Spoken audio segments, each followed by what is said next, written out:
Hi friends, welcome to Telugu bachelors kitchen. నేను మీ శ్రీదేవి. ఈరోజు మనం చేసుకునేది చికెన్ లివర్ కర్రీ అండి. అంటే ఫ్రై కాదు, కొంచెం గ్రేవీగా. నేను ఆల్రెడీ స్టవ్ వెలిగించేసి వేసుకున్నా. సో ఆయిల్ కూడా వేడెక్కుతుంది. ఒక మీడియం సైజ్ ఉల్లిపాయ, 2 పచ్చిమిర్చి కట్ చేసుకున్నాను. కొంచెం మీడియం సైజ్ ఉల్లిపాయ వాడాలండి. అండ్ ఫ్లేమ్ కూడా మీడియంలోనే పెట్టుకోవాలి. ఇది వేగేటప్పుడే మనం అల్లం వెల్లుల్లి పేస్ట్, పసుపు వేసేసుకుంటే బాగుంటుంది. ఇదిగోండి, కొంచెం ఎక్కువ పసుపు పడుతుంది. దీంట్లోకి గరం మసాలా వాడడం కాబట్టి కొంచెం అల్లం వెల్లుల్లి పేస్ట్ ఎక్కువే వాడాలండి. ఇదిగోండి, నేనైతే ఒక చిన్న టీ స్పూన్ వేస్తున్నా. ఎందుకంటే నేను తీసుకున్న చికెన్ లివర్ ఓన్లీ 250 గ్రామ్సే, అందుకని. ఉల్లిపాయలు బాగా వేగిపోయాయండి. అల్లం వెల్లుల్లి పేస్ట్ కూడా బాగా వేగిపోయింది. ఇప్పుడు ఆల్రెడీ నేను ఒక 2-3 టైమ్స్ వాష్ చేసి పెట్టుకున్నాను చికెన్ లివర్. ఇది వేసేసి కొంచెం సాల్ట్ వేసి దీంట్లో ఉన్న వాటర్ అంతా ఇంకేదాకా పెట్టేస్తున్నామండి. తర్వాత మనం ప్రాసెస్లోకి వెళ్ళిపోతాం.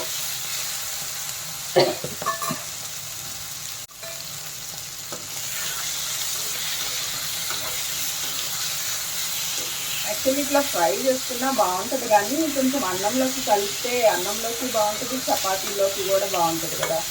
సో ఇదిగోండి, నేను వేసేసాను. చాలా ఫాస్ట్గా అయిపోతుంది.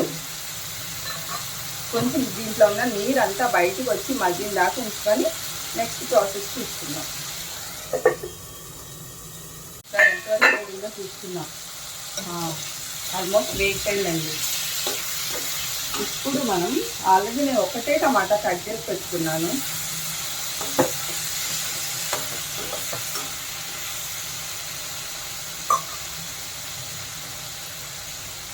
అండ్ తర్వాత ఇదిగోండి, ధనియాల పౌడర్ 1 టీ స్పూన్ పడుతుంది. జీలకర్ర పౌడర్ అయితే కొంచెమే పడుతుందండి.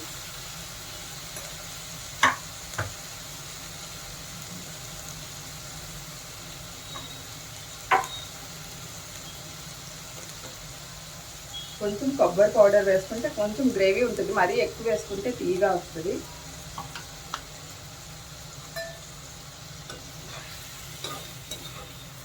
చూడండి, ఇందాక అడుగు అంటినట్లు ఉంది, కానీ ఇదంతా వేసాక సెట్ అయిపోయింది.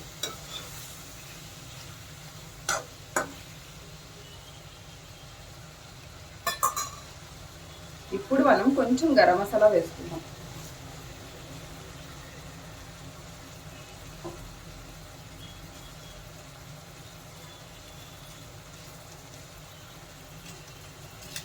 చాలా కొంచెం అండి, జస్ట్ వేసామా అన్నట్లు అంతే.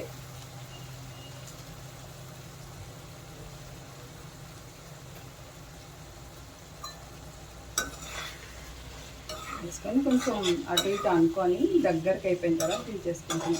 మీరు మరీ ముక్కలు ఉడకవు అనుకుంటే కొంచెం వాటర్ వేసుకోవచ్చండి. అంటే వాటర్ కూడా పొయ్యకూడదు, జల్లాలి.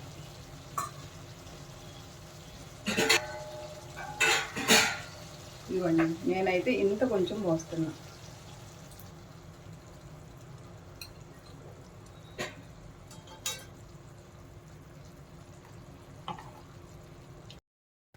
మధ్య మధ్యలో ఒకసారి తీసి కలుపుకుంటూ ఉంచుకోవాలండి. చూద్దాం. చూడండి, ఆల్రెడీ ఉడికిపోయినట్లే ఉంది. మనం ఈ టైంలో కారం వేసుకొని ఇంకొక 5 మినిట్స్ ఉంచేసి ఉప్పు కారం సరి చూసుకొని దించేసుకుంటున్నానండి. ఆబ్వియస్లీ నాన్ వెజ్ కర్రీస్కి కొంచెం కారం ఉప్పు ఎక్కువ పడుతుంది కాబట్టి నేనైతే ఇదిగోండి 1 టేబుల్ స్పూన్ వేస్తున్నా. మళ్ళీ చూసుకొని వేసుకోవచ్చు.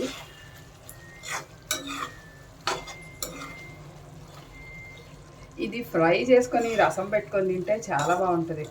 అండ్ దీంట్లోకి మర్చిపోకుండా కొంచెం మిరియాల పొడి వేయండి. కొంచెం అంటే కొంచెం. మిరియాల పొడి వేయటం వల్ల ఒక రకమైన ఘాటు వస్తుంది. అది గొంతులో చాలా బాగుంటుందండి. మీరు ఎప్పుడైనా ట్రై చేయండి. అసలు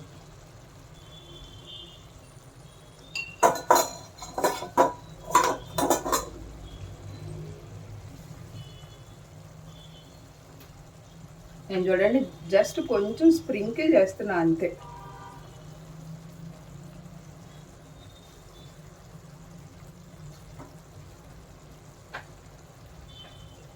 కొంచెం ఇంకొంచెం నాకు కారం సరిపోయింది కానీ ఇంకొంచెం వేస్తున్నా అండి. ఇంకా ఆయిల్ వచ్చిన తర్వాత స్టవ్ ఆఫ్ చేసుకుంటున్నాం. సో ఎక్కువ మసాలాలు ఏముండవు, అలా అని టేస్ట్ బాగోకుండా కూడా ఏముండదు. చూడండి, చూస్తేనే తినాలనిపిస్తుంది. హెల్త్కి మంచిది, అంటే ప్రోటీన్ ఉంటుంది కదా దీంట్లో ఎక్కువ. అండ్ ఎక్కువ మసాలాలు వేసుకోము కాబట్టి మనకి కడుపులో మంట అట్లాంటివి కూడా ఏముండవు. పిల్లలకి పెట్టవచ్చు, పెద్దవాళ్ళకి పెట్టవచ్చు. అండ్ రైస్లో, చపాతీలో రెండిట్లో మంచి కాంబినేషన్. రసంతో అయితే ఇంకా బాగుంటుంది. సో 5 మినిట్స్ అయిపోయింది, చూద్దాం. చూడండి, ఆయిల్ కూడా పైకి వచ్చేస్తుంది. మంచి స్మెల్ వస్తుందండి, అండ్ టేస్ట్ కూడా బాగుంది.